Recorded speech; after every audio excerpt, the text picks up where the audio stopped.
What I'm going to do in this video, I'm going to give you guys 7 kind of lesser known hidden gem horror thriller movies I believe if you have not seen, you should go watch them. To my knowledge, everything I'm going to talk about in this video is currently on a streaming platform, so I'll let you know which one. And for the sake of diversity, I tried to mix it up a little bit. I tried to include something from kind of every subgenre so everybody has something they can seek out based on preference. So let's get right into it. But before we do, whether this is the first time you've ever seen my face or you frequent my videos, be sure to join me down below, subscribe, like, comment. It all really helps my channel. And comment down below, let me know some of your hidden gems. I might check them out, put them on my to watch list. Anyways, let's get into it. Starting off with our first film that is on Netflix called The Ritual. This movie has sort of garnered some traction in the recent years as a pretty good little survival movie in the wilderness. Very similar to the tone of Blair Witch if the original was your thing.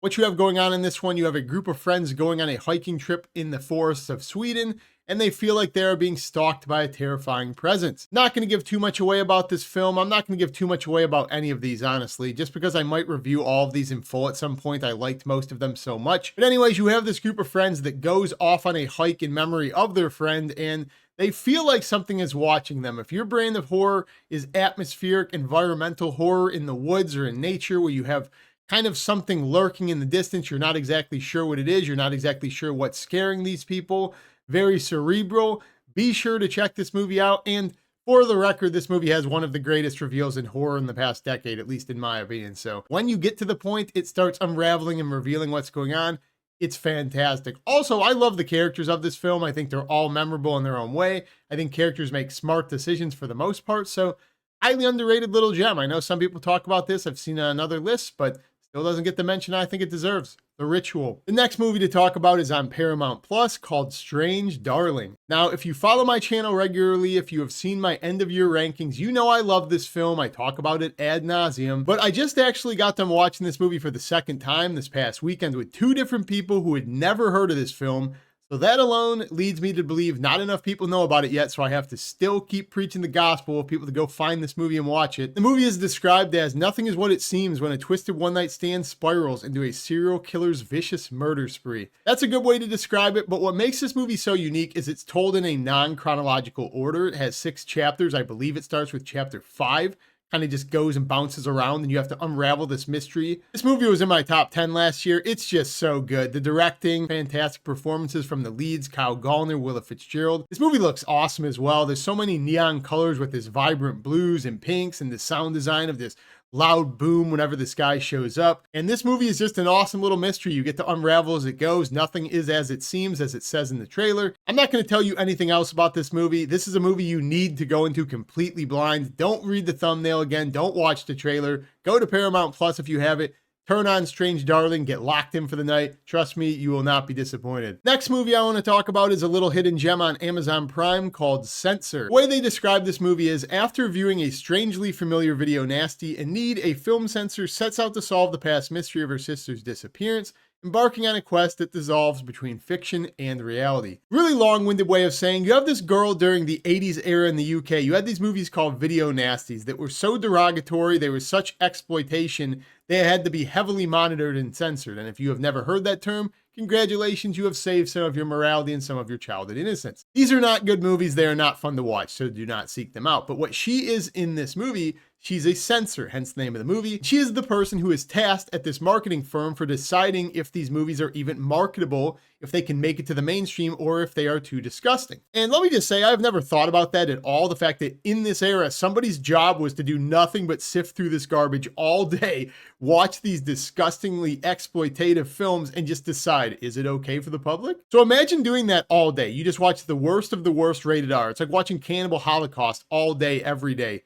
That's what this woman's job is. And to categorize this one, I would say this is a heavy psychological thriller. I would compare this movie to a movie that came out a couple of years ago called Stop Motion. And I say that because this movie starts off kind of as a mystery and it becomes one of these mind-bending films where it kind of does blur the lines of fiction and reality. You don't really know what's real or what's fake anymore because she starts losing her mind. You have this character who watches one of these video nasties called Don't Go Into the Church. You're not really sure what it is, but after watching it, it elicits something in her and she completely changes. But what I really enjoyed about this film, and if you're familiar with my channel, I'm not really crazy into this subgenre. I thought this was just a visual feast to watch. I mean, this movie looks beautiful. It's having a lot of fun with the horror movie in the horror movie thing where it's like meta. So obviously, I give at least 1 thumbs up for that, given my taste. But this movie is just so cerebral and it just looks so beautiful. It's so artistic.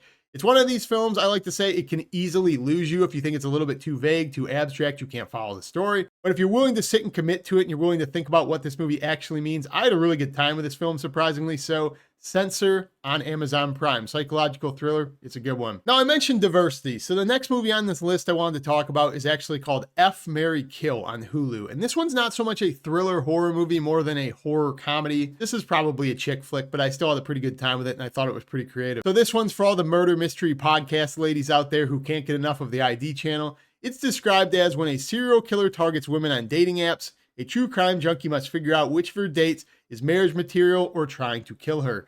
Basically, what you have going on in this one, it stars Lucy Hale, and she is this girl who just got out of a very long-term relationship. She's just getting onto the apps. We all know those suck. She's on these apps, and she's dating these 3 different guys who all have their pros and cons. They're pretty transparent. But at the same time, there is an infamous serial killer going around who is targeting women specifically on dating apps.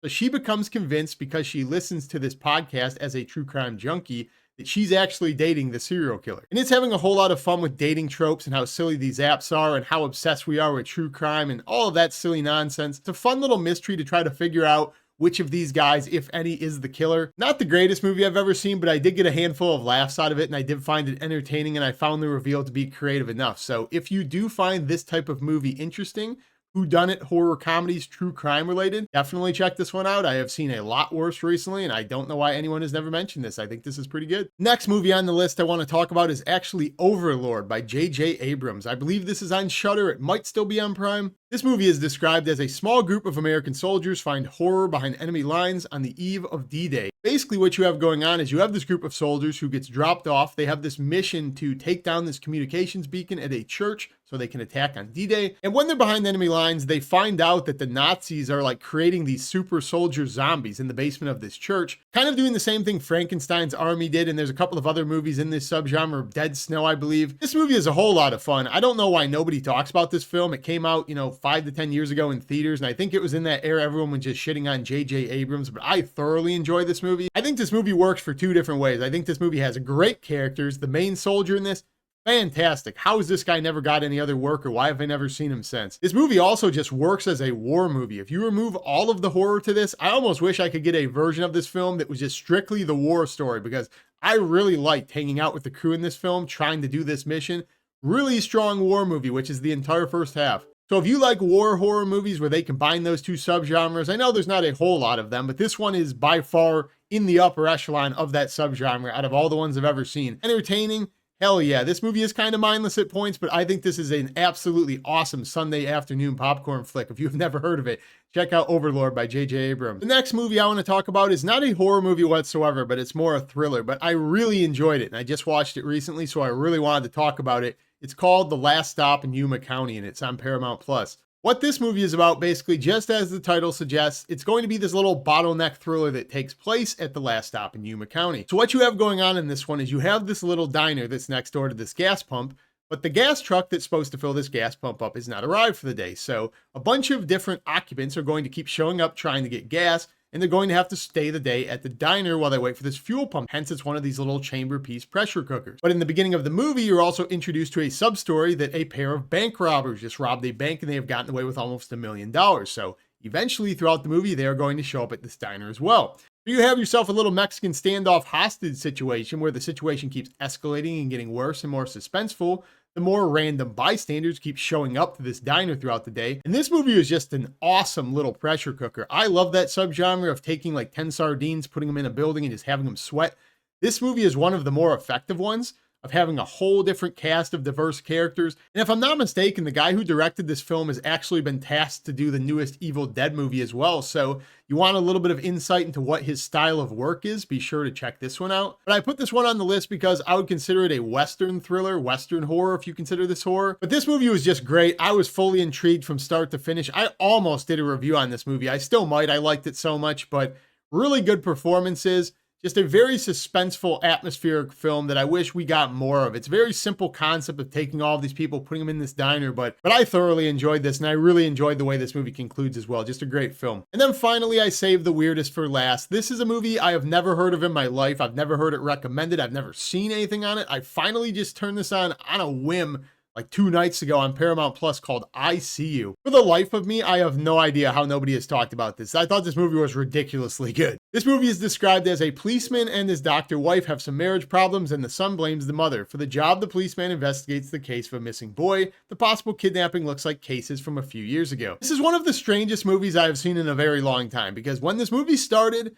I was like, how is that happening? Like, I had no idea what was going on in this film, and I'm not going to spoil anything because this is another movie. Do not watch anything else. Don't watch the trailer. Don't read anything into this. Just turn it on. Trust me. So this movie starts and this kid gets abducted. It's like a missing case. It's pretty formulaic. You don't really know what's going on, and it also seems a little supernatural. Then these weird things start happening as the movie progresses to this family, and you have no idea what's going on. Again, it feels like, how is that happening? And then at about the halfway point exactly, this movie completely reframes itself and does a 180, and it kind of takes a different lens to the entire story, replays through the story, shows you things from a different perspective. And it was at that point, I was completely mind blown, and I had no idea where this movie was going to go. So this movie is on the list because I think it's legitimately great. But also, if you like mind-bending, like psychological, cerebral horror films where you really have no idea what's going on at any point, out of all the movies I've said on this list, this is the one I would probably recommend off of the basis. It completely caught me off guard. I had no idea what I was getting going into it, but I love this movie. So if you have never heard of I See You, you want a movie that will keep you on your toes, you will never guess what this movie's about.